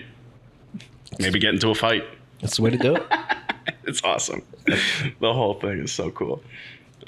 Also, just thinking ahead, because like Peter has a very like Bitcoin builder mentality about this. Like, what if they do just rip through, you know, call it like 4 or 5 seasons, and they are somehow able to advance for 4 or 5 seasons straight? We're starting to get to, you know, somewhat robust leagues in the English, like, you know, football. I think he said they're now in like the 6th league. Step 6, but it's technically the 10th level. Yeah, because you have Premiership, obviously, then the one below that. Yeah, Champions. And then Champions, and then 2 more. Yeah. So they're probably a decade away from Champions. Yeah, for sure. But like, you know, a solid 5 years of progressing, you start to get a little bit like, oh shit. Like, it'll get bigger each year. The stadium has to be able to, you know, host like a certain amount of fans. It's actually quite regimented as you move on. You have requirements in terms of like, you know, the stands have to be covered, and you have to host, I don't know, call it like 10,000, like, you know, fans as like requirements for advancing. So I think it gets quite costly, but like, imagine if 10 years from now we have a grassroots Bitcoin soccer club. Like, that would be fucking incredible. I would definitely go to a game. I want to go to a game this year. I got to figure out the time. Well, he said he's staying put in Bedford January to April. He's trying to get a lot of people to come out. That sounds like fun. Are you going to Amsterdam? No, we have a 1031 event. What's on your conference circuit for the rest of the year? Nothing. Nothing. TabConf. I'm going to go to TabConf. Oh, Atlanta? Yeah. Nice. I'd like to go to that one as well. I love Riga. I don't think I'll be able to make Riga. I may go to Amsterdam. I love Amsterdam. Good town. I love the conferences. people. There's just a lot of them. Too many conferences. It's the same people, usually. Quite echo chambery. And I find myself asking, like, does anybody get any work done? Like, No. everybody get back Yeah. to the office. We got a lot of shit to do. Yeah. I think that we have hit a little bit of a saturation point for the conferences. I like what they're doing at Bitcoin Park in Nashville, like dedicated, like structured events, 2 days, like the Lightning Summit, the Mining Summit. Yeah. They'll do Noster later this year. It'll be interesting. There's also, I think the Bitcoin conference is moving to Nashville as well. Yeah. Middle of July. It's going to be toasty. I was there a couple weeks ago in the middle of July. It was toasty. It was humid. I hate the heat. I love the heat. I hate it. I'm a winter person. I hate the cold. Ugh, makes you feel alive. I did 5 winters in Chicago. It definitely makes you feel alive, but it also... There are no real like cold weather conferences. Riga gets there a little bit, but the Baltics in September are actually like quite nice. It gets a little chilly at night. But The first year I went, it was pretty cold. Last year was nice. I wanted to do a Pubkey pop-up in Riga. When Pubkey Philly? That's the big question. Pubkey, a kick in the Baltics. I like that. Would have been the Just ripping ballsums. strap on some ballsums. Strap on some ballsums. Many balls? Pubkey Philly, Pubkey DC. We're gonna look to expand. Probably accelerate it by end of year. We have a couple of things that we need to sort out. Where are we looking to Philly? We're still looking like Rittenhouse area? Fishtown. No. I mean, where it has to be. Stay as far away from Kensington as possible. Where's UPenn? That's University City, so West Philly. West Philly. It's too far too. You need something. Yeah, you need like Old far. City, Rittenhouse. So one of the requirements that we have when we're looking for like future locations is, we're very well located in Manhattan, but we're also on NYU's campus. West Village in between Financial District and, the Midtown sort of financial hub. So location is really key, particularly for Pubkey, because about 70% or so of our total clientele are not Bitcoiners. So we want to continue to push that. I think that that's the right ratio where we're providing sort of like a blue ocean opportunity. And just by having, a cool bar with good food and, the right vibe and aesthetic, by attracting a lot of pre-coiners. Everybody's a Bitcoiner. They just don't know it yet. Like by getting them in the door and enjoying a bar where there's not a lot of Bitcoin iconography. There's some, but it doesn't hit you in the face that it's overtly a Bitcoin bar. Yeah, you're not going to the Bitcoin embassy and find out. Yeah, exactly. It's more in the DNA, and we have events and people they're so what's that event in the back? And it's just oh, please come join our cult. Have you heard of the Church of Satoshi? You'll have to cut the palm of your hand open for access. Yeah, come kiss the shrine of Michael Saylor. No, but by making it accessible, that's one of that was one of the driving forces behind Pubkey was, the conferences are great if you know what you're doing. I think that the conferences are hard and there's a high barrier to entry. There's the cost, there's the travel. You're listening to panels, and that you're not going to the fun parties or the dinners or stuff like that.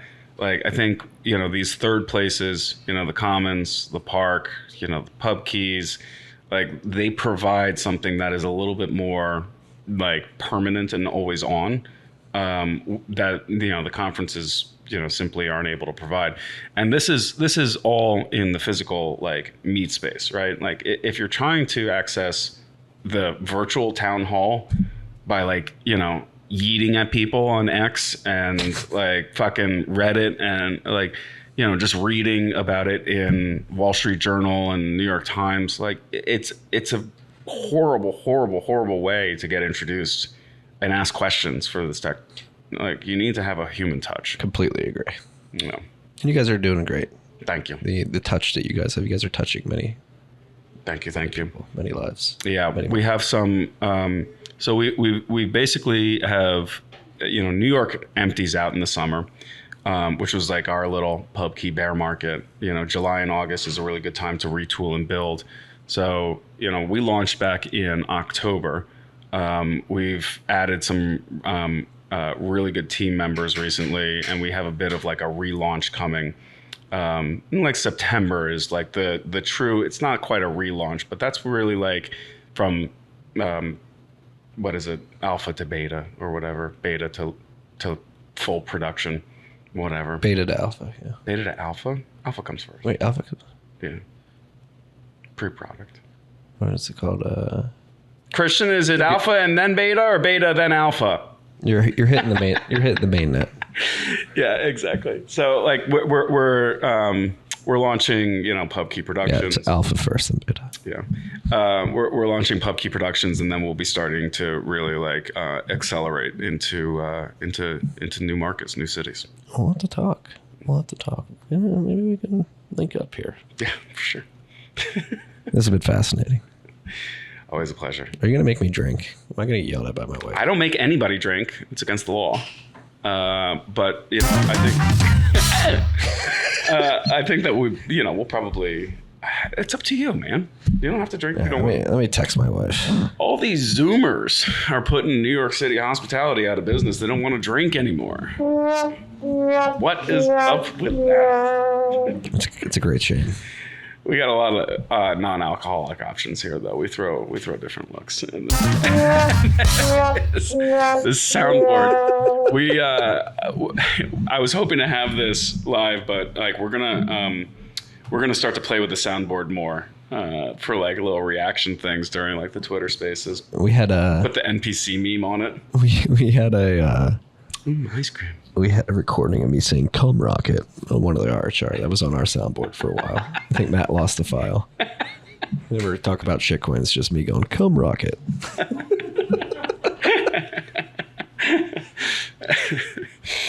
That's great. But egregious. Yeah, I agree. Like "Cum Rocket." There was "Ass Coin." Again, I'm a curmudgeon. I saw that video of Portnoy. Remember he was doing one of the pizzas? Yeah, on the street. And the Hex guy came up to him. Yeah, the like, Hex guy. probably like around all-time highs. And Portnoy is actually like kind of nice. He like listened to him. I think Dave gets it. I spoke to Dave like probably like not this Bitcoin conference, but last Bitcoin conference we got lunch. I think he gets it. Yeah. I think he's just a made man now. He's a smart guy.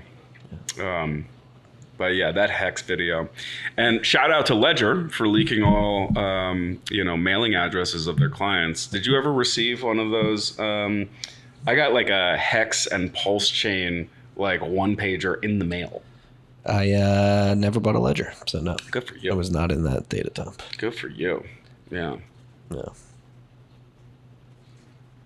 Like 3 apartments ago, I've since moved. Yeah, no, never bought a Ledger. I was always a Treasury maximalist and then went straight to Cold Card after that. Cold Card's great. I like Passport. I think the Passport device is quite nice too, without creating a screaming match on Twitter. I do think that the device is nice. It's Cold Card's software. I'm not getting into that. I love the stuff that CoinKite is producing, though. High barrier to entry, I would say. These devices, all of them, even like Trezors, I think are like kind of daunting, and that's what Ledger really dumbed down the experience. I think quite well. I thought Trezor was better than Ledger. Like, huh? I never owned a Ledger, but I've like played around with one. Yeah. I thought Trezor's UX was better. Yeah, some of them. Ledger makes it really easy to get into the deep, dark, shitcoin stuff. Yeah, that's... if it's Bitcoin, yeah, I agree with you. I think that the Trezors did like a really good job during the fork wars. You get your Bitcoin Diamond, you get your Bitcoin Gold out, your Bitcoin Cash, your SV, nice little dividends. Plow it back into Bitcoin. I like that. It was good. They made it kind of easy, and they discontinued. No, I don't like that. It was just... You didn't like that? Are you still holding your Bitcoin Cash? You don't like dividends? No, I'm not holding my Bitcoin Cash. I had to use, like, Jimmy Song made, like, a key splitting tool that Yeah. I use, Yeah. if I recall correctly. I think that's what Trezor Actually used. Yeah, I think so. I could Yeah. be wrong about that. Those were the days. Are we... What are we going to be talking about, like, at 2030, looking back? When we're all in jail? Yeah, are we all going to jail? Just in Gitmo? Do you remember sunlight, Marty? Remember the sound of the birds? Remember when we were eating West sludge every day? What are we going to be talking about in 2030? I think... superconductors, how they destroyed Bitcoin in any... I think it's going to be the global south, and I think it's going to be an American resurgence, almost like simultaneously. I want to be clear. I think the global south vernacular's terrible. What happened to emerging markets? What's bad with those? Yeah, you also get a bunch of you get the Aussies and Kiwis looped into it, and nobody's talking about them when they're referring to the global south. Yeah, there is this hierarchical vision. It's like sad. It's like you were below me. Yeah. Many different connotations or ambiguous. Yeah. The global south. There are a lot of changes happening. I feel like Africa is having a pretty serious moment. What's happening in Niger?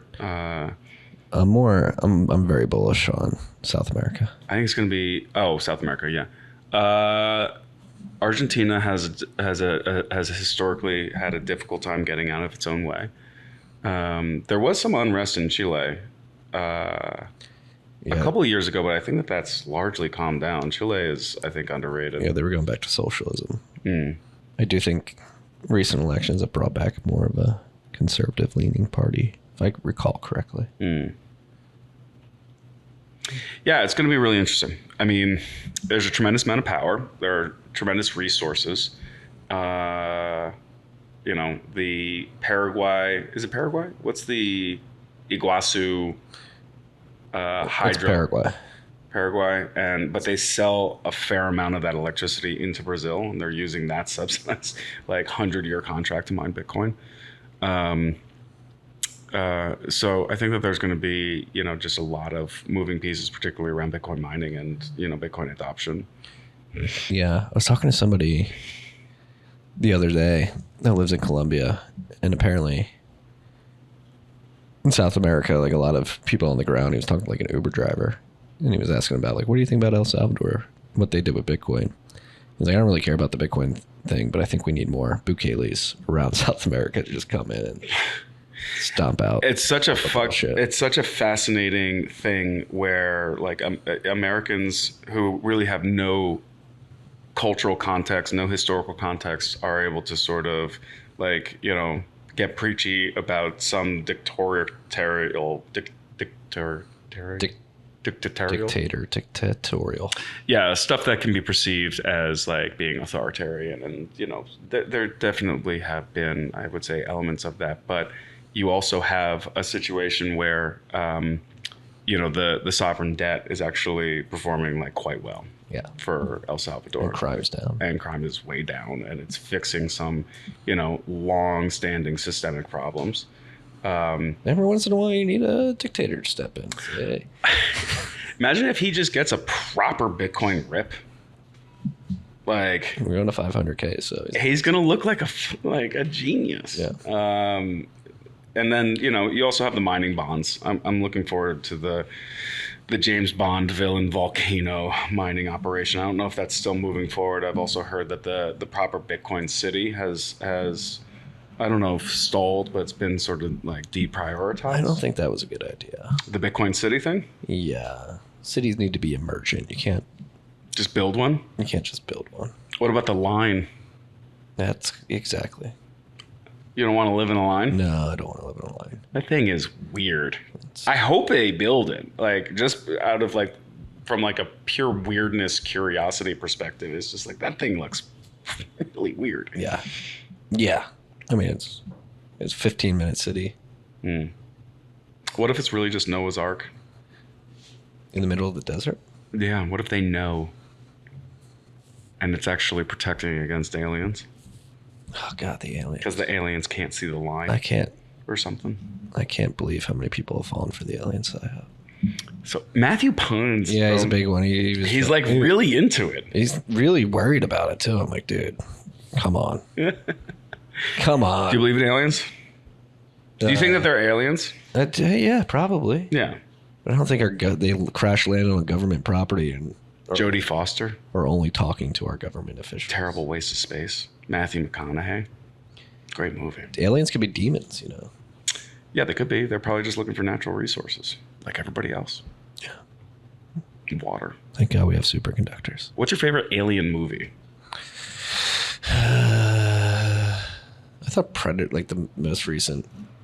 Not Predator. The one where they went into the Anunnaki. Oh, yeah. That's a recent Aliens. No, that's a Predator. That's Aliens versus Predators. That's what it was. Alien versus Predators? No, the one where it's ancient Colombia or something. That's Prey. Prey. That's Prey. No, they're on a different planet. Predator too. Huh? Yeah, the same answer. Predator? I'm a big Aliens 2 guy. They're on a different planet. Who? The humans? Yeah. Alien versus Predator? Yeah. District 9. Fantastic. District 9 was really good. I like Alien and Aliens. Huh? Starship Troopers. Starship Troopers. That's a good one. It's a great Good one. meme came out of that one. I'm Yeah. doing my part. They're afraid. It's afraid. Mm-hmm. One time I slapped Janet Yellen's face on that big monster. It's afraid. She's afraid of Bitcoin. Yeah, aliens are probably real. What if they're already here? I mean, yeah, there's people. What's the deepest, darkest conspiracy theory that you fundamentally believe in? I can't say it all.